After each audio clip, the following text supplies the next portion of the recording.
¿Y si resultara que esa repentina alergia al aguacate o esta intolerancia severa al gluten no es en realidad una falla genética? O sea, no es una debilidad del sistema inmunológico humano. Claro, porque siempre se asume que el cuerpo es el que falla. Exacto. Pero ¿qué pasaría si la verdadera razón por la que tanta gente se enferma al comer es porque estamos ingiriendo plantas que han sido cultivadas bajo tal nivel de estrés, que están literalmente armadas hasta los dientes con toxinas defensivas? Es una pregunta fuerte. Y muy necesaria. Muy necesaria, sí. Hoy tenemos un análisis a fondo sumamente revelador.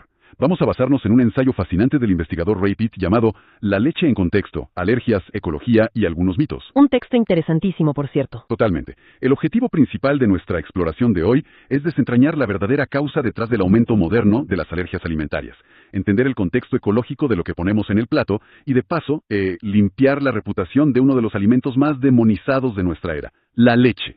Es una inmersión fundamental para quienes nos escuchan, sobre todo porque nos obliga a cuestionar las bases mismas de la ciencia nutricional moderna. Si miramos la historia, la nutrición oficial se ha centrado casi obsesivamente en promover los cereales y los granos. Sí, como la base inamovible de la pirámide alimenticia, ¿verdad? Exactamente. Pero el ensayo subraya algo crítico, y es que ese enfoque no nació de una profunda preocupación por la biología humana. Nació por razones puramente económicas y de conveniencia industrial. Claro, el dinero manda. Pues sí, los granos permiten una producción masiva, son increíblemente baratos de cultivar y, lo más importante para la industria, tienen una vida útil enorme en los estantes de los supermercados. Esa prioridad económica ha dictado lo que se considera saludable. Bueno, vamos a desmenuzar esto un poco porque leyendo el material se me vino a la mente una imagen del mundo corporativo. A ver, cuéntame. Pues imaginemos a un oficinista que trabaja 80 horas a la semana en un cubículo gris, bajo una presión constante, con plazos imposibles y comiendo mal. Eventualmente ese estrés crónico hace que el cuerpo colapse y se enferme. Un panorama muy común, tristemente. Sí, pero lo que este ensayo sugiere es que la agricultura industrial está haciendo exactamente lo mismo a los cultivos. Estamos sometiendo a las plantas a un estrés crónico, tan extremo, que entran en pánico biológico, y en respuesta comienzan a producir toxinas que terminan directamente en nuestra mesa. Esa analogía corporativa captura perfectamente la esencia del problema, porque nos recuerda que las plantas no son objetos inanimados. Son organismos vivos y altamente reactivos. No son solo adornos en la tierra. Para nada. Cuando se cultivan en las condiciones tóxicas de la agricultura masiva, reaccionan. Las plantas no tienen garras ni colmillos, así que sintetizan toxinas y compuestos que actúan como inhibidores de enzimas digestivas. O sea, es su mecanismo de defensa. Exacto. Es un mecanismo natural para defenderse de bacterias, hongos e insectos. Básicamente, es su sistema inmunológico en acción. Espera un segundo. Para entender bien el mecanismo, estamos hablando de que la planta produce un veneno específico cuando se siente atacada. Así es, y no se queda en un evento aislado. Cuando una planta es dañada o sometida a un estrés anormal, digamos por herbicidas agresivos o fertilizantes sintéticos, su producción de estas sustancias defensivas se dispara exponencialmente. ¡Wow! Se defienden con todo. Con todo su arsenal. Pero hay un detalle aún más sorprendente en la investigación que cita el ensayo. Las plantas tienen la capacidad de comunicar este estado de emergencia a otras plantas a su alrededor. ¿Cómo? ¿Se comunican entre ellas? Sí, mediante señales químicas. Los cambios fisiológicos resultantes son tan profundos que incluso pueden alterar la composición de sus semillas, afectando la resistencia y la carga tóxica de las generaciones futuras. A ver. Esto significa que existe una especie de wifi químico en el campo. O sea, si se rocía pesticida en una zona, las plantas vecinas reciben la señal de alarma y empiezan a fabricar toxinas de pánico. Literalmente sí. ¡Qué locura! Estamos creando generaciones enteras de plantas hiperestresadas y a la defensiva. La biología de las plantas es fascinante, y en efecto, así es como funciona. Y aquí es donde la química se vuelve relevante para la salud humana. Una de las principales armas en ese arsenal de defensa botánica es una sustancia llamada quitinasa. Quitinasa, ok. Sí. La quitinasa es una enzima cuya única función es descomponer y destruir la quitina. ¿Y qué es la quitina? Es el material estructural principal que forma las paredes celulares de los hongos y los exoesqueletos de los insectos. Ah, claro, como la coraza de un escarabajo. Exactamente. Así que si una planta siente que un hongo o un insecto le está atacando, inunda sus tejidos con quitinasa para disolver la armadura de su atacante. Es pura guerra química. Tal cual, guerra química vegetal. Pero, ¿qué pasa cuando los seres humanos consumimos eso? Si nos comemos una ensalada hecha con plantas industrialmente estresadas, ¿estamos ingiriendo directamente esa artillería química? Ese es el punto de quiebre. Los datos muestran que las consecuencias de ingerir estas sustancias son masivas y medibles en nuestro cuerpo. El autor señala que las dos clases principales de alérgenos vegetales son precisamente estas quitinasas inducidas por el estrés y las proteínas de almacenamiento de semillas. Como el famosísimo gluten, me imagino. Exacto, el gluten es una de ellas. Las quitinasas son las responsables directas de las reacciones alérgicas al látex, por ejemplo, que el árbol de caucho secreta como mecanismo de defensa cuando su corteza es herida. Ah, de ahí viene la alergia al látex. Sí, pero esta misma enzima defensiva es la que causa las alergias a los plátanos, a los aguacates, a los kiwis y a muchas otras frutas. No me digas. O sea, la misma sustancia. La misma. La tesis central aquí es que los cultivos industrializados, al estar crónicamente estresados, están sobreproduciendo estos químicos. Y es esa sobreproducción la verdadera responsable de la gran mayoría de las nuevas alergias alimentarias que han explotado en los últimos 30 años. ¡Wow! Es un cambio de paradigma total. No es que repentinamente el ser humano moderno se haya vuelto intrínsecamente débil frente al trigo o al aguacate, sino que el trigo y el aguacate están armados hasta los dientes. Es una forma muy gráfica de verlo, pero es correcta. Sin embargo, esto me plantea una duda importante. Si las plantas producen estas quitinasas por estrés, ¿por qué causan tanto caos dentro del cuerpo humano? O sea, ¿por qué algunas personas tienen reacciones tan violentas y destructivas al ingerirlas? Para entender ese fenómeno, hay que mirar cómo la biología a veces funciona como un espejo. La familia de proteínas de la quitinasa no es una invención exclusiva del reino vegetal. ¿Ah, no? No, también se produce de forma natural en los seres humanos y en otros animales. De hecho, el ensayo detalla que en el cuerpo humano la presencia de quitinasa se identificó por primera vez en pulmones asmáticos. ¿En pulmones asmáticos? O sea, ¿en tejidos que ya están en un estado de alta inflamación y alerta? Así es, un cuerpo luchando contra una amenaza. Pero el descubrimiento no se detuvo ahí.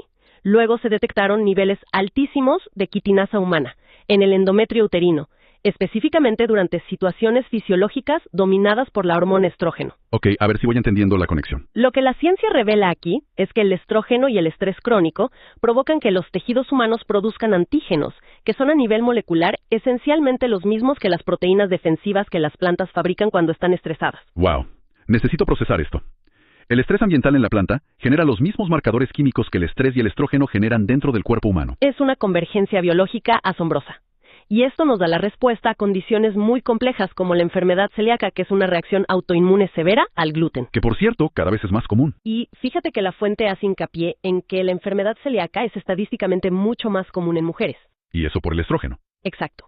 Involucra una reacción inmunológica cruzada con una enzima específica en nuestro cuerpo llamada transglutaminasa. Esta enzima actúa como una especie de pegamento biológico que une proteínas. Y adivina qué regula esta enzima. El estrógeno. El estrógeno y los niveles de calcio celular. El estrógeno eleva el calcio dentro de las células y altera el sistema inmunológico innato de maneras que, según el autor, la medicina convencional aún se resiste a reconocer por completo. De hecho, recuerdo que hay un ejemplo médico en la fuente sobre trasplantes de hígado que ilustra esto a la perfección, ¿verdad? Sí, es un estudio sumamente revelador. Se observó que los hígados donados por hombres jóvenes tenían una tasa de supervivencia altísima al ser trasplantados. Lo cual tiene sentido. Pero en contraste, los hígados provenientes de mujeres mayores, cuyos tejidos han estado expuestos durante toda una vida a los efectos acumulativos del estrógeno, eran rechazados con una frecuencia alarmantemente mayor. Wow. Y esto ocurría sin importar si la persona que recibía el órgano era hombre o mujer. El tejido en sí mismo ya estaba alterado y en un estado inflamatorio crónico por la influencia del estrógeno. Y aquí llegamos a una de las citas más extrañas y a la vez más brillantes de todo el ensayo. Sé de cuál vas a hablar. Sí, para ilustrar esta profunda y extraña conexión química entre el estrés vegetal y el estrógeno humano, el autor utiliza la imagen de un cocodrilo. Cito textualmente. Un cocodrilo podría experimentar el mismo tipo de reacción alérgica al comer mujeres tratadas con estrógeno que al comer plátanos comerciales. Es una afirmación que parece cómica a primera vista, pero si analizamos su significado biológico es revolucionaria. Totalmente. Lo que el autor nos está diciendo es que a nivel celular, un sistema inmunológico no tiene ojos. No sabe distinguir visualmente entre un plátano comercial y un ser humano. Claro, solo lee la química. Exacto. Lo único que ve son señales químicas. Y la firma química de estrés e inflamación es universal. Universal. ¿Qué concepto tan poderoso? Si un alimento llega al sistema digestivo cargado de estas señales de alarma debido a su cultivo industrial y entra en un cuerpo humano que ya está crónicamente inflamado o dominado por el estrógeno, el resultado será una reacción violenta. O sea, no es una alergia tradicional a un alimento como solemos pensar. Es el choque catastrófico de dos sistemas biológicos que están ambos en estado de emergencia. Precisamente. Esa explicación redefine por completo lo que entendemos por alergia. Es alucinante. Pero claro, nos enfrentamos a un problema ineludible. ¿Cuál sería? Pues que por muy estresados que estén los cultivos comerciales, el ser humano necesita comer todos los días. Si gran parte de nuestra comida de origen vegetal está saturada de estos alérgenos defensivos, surge la necesidad urgente de encontrar una fuente de nutrientes que sea verdaderamente segura. Y es aquí, según el análisis de Ray Peat, donde entra en escena el héroe más inesperado, la vaca. Me encanta esta parte. Es una transición fascinante. El autor menciona el trabajo de un destacado químico llamado Norman Peary. Peary argumentaba con mucha razón que la proteína extraída de las hojas verdes tiene un valor nutricional altísimo. De hecho, rivaliza con el perfil de aminoácidos de la leche. Pero con un gran obstáculo, supongo. Un obstáculo enorme. Esa preciada proteína vegetal está intrínsecamente mezclada con toxinas, alérgenos, antinutrientes y fibra indigerible. Piri sugería que la humanidad debía invertir en desarrollar tecnología industrial hipercompleja para purificar esa hoja. O sea, crear máquinas millonarias. Lo que no veía es que la naturaleza ya había perfeccionado esa tecnología hace millones de años. Y esa tecnología de punta tiene cuernos y muge. Así es. Me encanta pensar en el sistema digestivo de la vaca, específicamente el rumen, como si fuera una planta purificadora de agua biológica de diseño futurista. Es una gran analogía. Sí, es como una instalación creada con el único propósito de tomar agua lodosa contaminada con todo el estrés químico y toxinas vegetales de los que hemos hablado, pasarla por un sistema de filtración vivo y arrojar por el otro lado un líquido completamente seguro, refinado y cristalino. Esa descripción ilustra a la perfección los mecanismos internos. En el rumen de la vaca, que es básicamente una cámara de fermentación masiva, habitan billones de bacterias especializadas. Los obreros de la fábrica, digamos. Exacto. Estas bacterias hacen el trabajo pesado que nuestro estómago simplemente no puede hacer. Toman esas hojas tóxicas y las desmantelan molecularmente. En el proceso crean nuevos aminoácidos de alta calidad, pero la magia real ocurre en la desintoxicación. ¿Qué le hacen a las toxinas? Estas bacterias degradan y neutralizan casi por completo las quitinasas, los inhibidores enzimáticos y las toxinas defensivas de las plantas. Desarticulan la guerra química antes de que pueda hacer daño. O sea, desactivan la bomba antes de que explote. Exactamente. Y el sistema cuenta con múltiples capas de seguridad. Una vez que las bacterias han hecho su trabajo, los nutrientes resultantes pasan al torrente sanguíneo de la vaca. Ajá. Allí, el hígado del animal actúa como un segundo filtro monumental. Cualquier toxina o alérgeno residual que haya escapado del rumen es interceptado y destruido por el hígado, asegurando que solo los nutrientes más puros lleguen a la glándula mamaria para sintetizar la leche. Es un nivel de refinamiento biológico impresionante. Aunque siendo crítico supongo que este superfiltro tiene sus límites, ¿no? ¿Qué sucede si la industria lechera decide alimentar a las vacas exclusivamente con basura industrial altamente estresada? Es una observación muy aguda y el ensayo no evade esa realidad.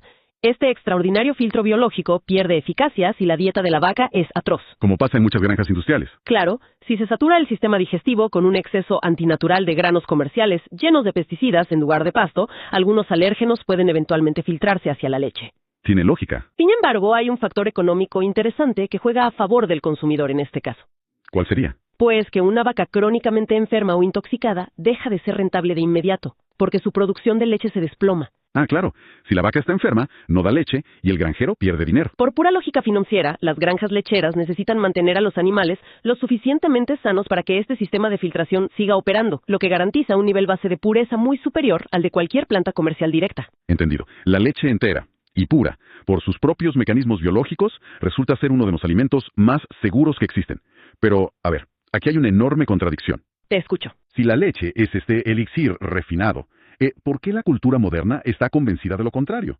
Parece que hay una epidemia global de intolerancia y alergia a los lácteos. Hay que enfrentar los datos duros contra la percepción pública. ¿Cuál es la realidad estadística sobre la alergia a la leche? Los datos duros derriban los mitos de inmediato. El ensayo cita un estudio masivo y muy riguroso llevado a cabo en casi 70,000 recién nacidos hospitalizados. De toda esa población, únicamente el 0.21% fue diagnosticado con una alergia real a la leche de vaca. 0.21%. Eso no es nada. Prácticamente nada. Y para añadir más perspectiva, los seguimientos a largo plazo demostraron que aproximadamente 2/3 de esos pocos niños superaron la alergia a medida que su sistema digestivo maduraba. En términos estadísticos, la alergia genuina e innata a la leche es una anomalía absoluta. Pero si la alergia real es de apenas el 0.2%, ¿qué está pasando entonces? O sea, ¿por qué al ir al supermercado y comprar un cartón de leche comercial, tanta gente experimenta inflamación, malestar y además culpa a la leche misma? El problema no es la secreción de la vaca, sino lo que ocurre en la fábrica. Ah, la intervención humana. Exacto. La fuente señala a dos culpables principales añadidos por la industria. Primero, las vitaminas sintéticas. En muchos países la ley obliga a enriquecer la leche descremada con vitaminas comerciales que a menudo arrastran contaminantes y disolventes industriales. Vaya. Pero el segundo culpable es mucho más insidioso, la carragenina. La famosa carragenina.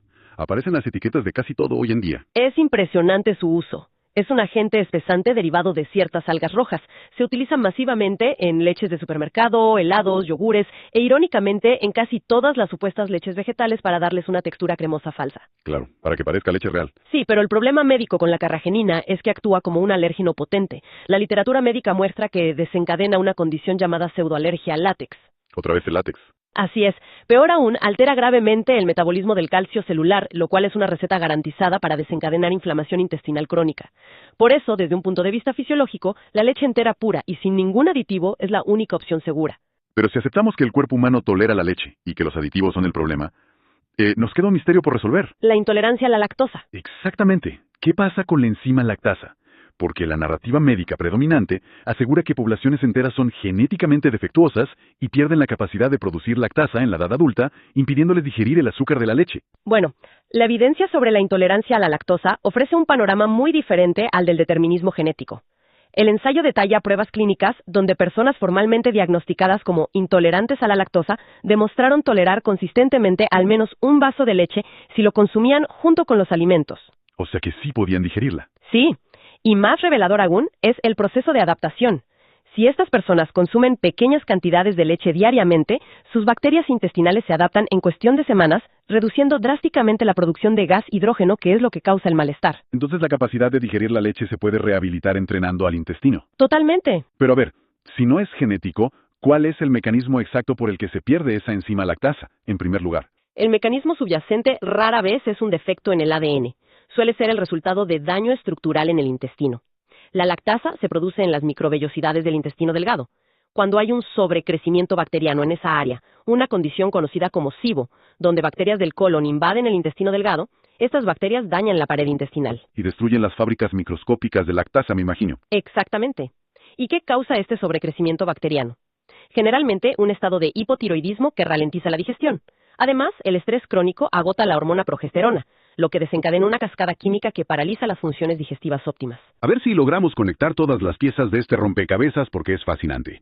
Como sociedad hemos estado culpando a nuestra genética diciendo que nuestros cuerpos están fallando por diseño, cuando en realidad los culpables son los aditivos industriales tóxicos como la carragenia y un estilo de vida de estrés crónico absoluto. Es una realización fuerte. ¿Sí?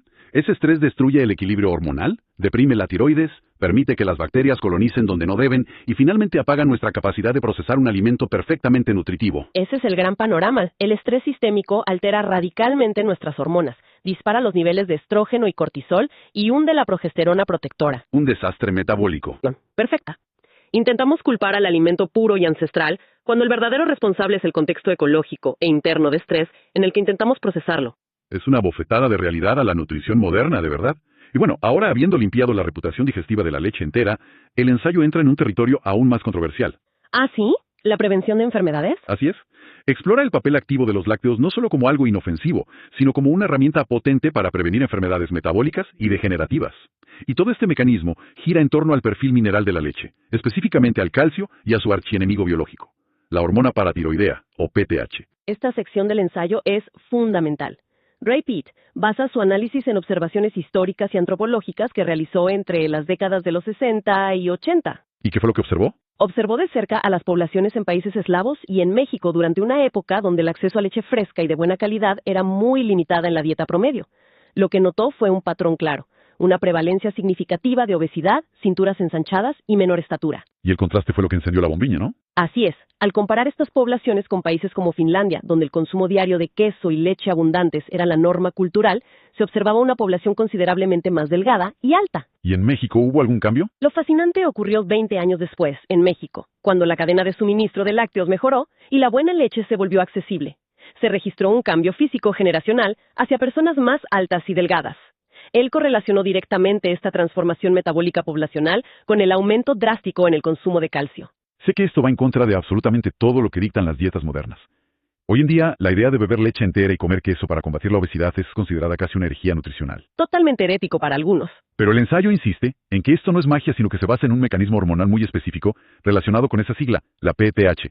Para entender el cómo necesitamos desglosar qué hace exactamente esta hormona en el cuerpo. Pues mira, la hormona paratiroidea, o PTH, funciona como la alarma contra incendios del metabolismo óseo. Ok, ¿la alarma contra incendios? ¿Sí? Cuando la ingesta de calcio dietético es baja, el nivel de calcio circulante en la sangre comienza a caer. El cuerpo necesita calcio en la sangre para que el corazón lata y los nervios funcionen, así que el cerebro entra en pánico y dispara los niveles de PTH. ¿Y qué hace la PTH entonces? Su misión es brutal, pero necesaria para sobrevivir. Actúa como un taladro químico, extrayendo calcio directamente del esqueleto y enviándolo al torrente sanguíneo. ¡Wow! Básicamente obliga al cuerpo a canibalizar sus propios huesos para mantener el sistema a flote. Es un mecanismo de supervivencia extremo.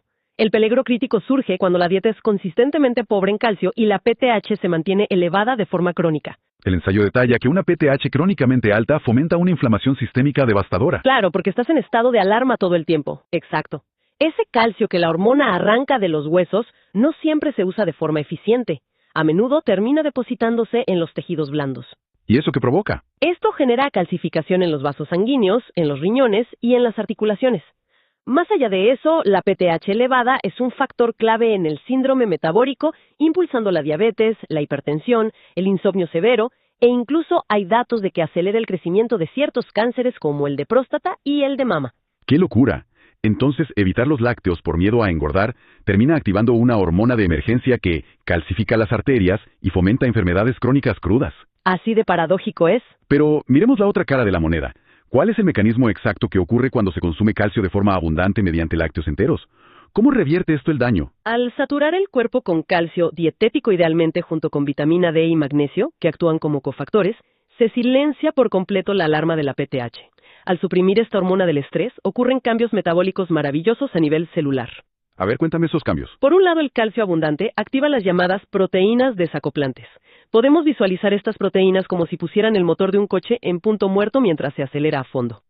Interesante imagen. Hacen que las mitocondrias de las células quemen energía de forma rápida e ineficiente, disipando las calorías como calor corporal en lugar de almacenarlas.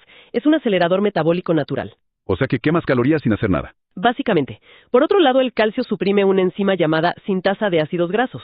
¿Y qué hace exactamente la sintasa de ácidos grasos en nuestro cuerpo? Es en términos simples la principal fábrica del cuerpo encargada de convertir el exceso de carbohidratos y energía en grasa corporal almacenada. Ah, es la fábrica de llantitas. ¡Ja! Exacto. Al frenar esta enzima, el calcio literalmente cierra las puertas del almacén de grasa. El resultado combinado de quemar más energía y bloquear el almacenamiento de grasa crea un potente efecto antiobesidad. Además, este estado metabólico de baja PTH protege agresivamente contra enfermedades neurodegenerativas como el Alzheimer. Increíble. Y hay un detalle fascinante adicional sobre la composición de la leche, y es su bajísimo contenido de hierro. Eso es súper contraintuitivo. Siempre nos han vendido la idea de que necesitamos hierro constantemente. ¿Por qué sería una ventaja que la leche tenga tan poco hierro? Porque las necesidades de hierro cambian con la edad. Un recién nacido necesita absorber todo el hierro posible para expandir su volumen sanguíneo mientras crece rápidamente. Sin embargo, un cuerpo adulto maduro recicla el hierro y no necesita una avalancha constante. ¿Y qué pasa si hay un exceso? El exceso de hierro en la edad adulta es tóxico. Actúa como un metal pesado que se oxida dentro de los órganos, contribuyendo masivamente a la inflamación, el envejecimiento prematuro y enfermedades degenerativas. O sea, nos oxidamos por dentro literalmente. Literalmente. Al ser rica en calcio protector y baja en hierro oxidativo, la leche es un escudo perfecto para preservar la salud en la edad adulta. Es asombroso cómo los mecanismos biológicos encajan a la perfección cuando se les da el combustible correcto. Y no podemos dejar de lado la otra mitad de la leche, que es la proteína. Se menciona en el ensayo que la caseína tiene un rol específico para lidiar con el estrés moderno. ¿Cómo funciona eso? Bueno, la proteína principal de los lácteos, la caseína, posee propiedades moleculares que actúan directamente como agentes antiestrés en el sistema nervioso. Pero más allá de la química de la proteína, el acto físico de beber leche facilita una estrategia metabólica clave. ¿Cuál es esa estrategia? Permite mantener un consumo constante de nutrientes a través de pequeñas porciones regulares. El autor explica que los periodos largos sin comer provocan caídas en el azúcar en la sangre. Los bajones de azúcar que todos conocemos. Exacto. Cuando el azúcar baja, el cerebro entra en pánico nuevamente y libera la hormona del estrés celular, el cortisol, para movilizar energía de los músculos. Otro estado de alarma. Sí. La leche, al ser una emulsión perfecta de grasas, azúcares simples y proteínas, estabiliza el azúcar en la sangre casi de inmediato, cortando de raíz los temidos picos de cortisol y manteniendo la PTH bajo control. Hemos abarcado un territorio inmenso en este análisis, la verdad. Y para llevar todo esto de la teoría a la práctica, el ensayo cierra con un consejo dietético muy específico para aplicar en el día a día. Sí, una recomendación muy práctica. Sugiere que la forma más eficiente de maximizar estos beneficios antiestrés es consumir leche y queso en combinación con frutas dulces. ¿Y sabes por qué? Según entiendo, el mecanismo aquí es que el azúcar natural adicional y los altos niveles de potasio presentes en la fruta ayudan a reducir aún más la secreción de cortisol. Estos elementos asisten al calcio en la tarea de suprimir la dañina hormona PTH, creando un entorno hormonal perfecto donde la proteína láctea se asimila sin generar ningún tipo de inflamación ni estrés oxidativo. Es en esencia una sinergia biológica impecable. utilizar inteligentemente los azúcares naturales y los minerales para apoyar el equilibrio metabólico del cuerpo humano en lugar de luchar contra él. Totalmente. Ha sido un recorrido profundo. Comenzamos observando los campos de cultivo y descubriendo cómo las plantas acorraladas por la agricultura industrial comercial responden con una brutal guerra química, produciendo toxinas y quitinasas. ¿Y cómo nos afecta eso? Exacto. Luego, exploramos cómo la maravilla biológica del rumen de la vaca actúa como el filtro biológico definitivo, desactivando estas armas para ofrecernos un alimento seguro. Vimos cómo los aditivos como la carragenina y el estrés crónico son los verdaderos artífices de problemas como la intolerancia a la lactosa. Y no la genética como nos decían. Sí.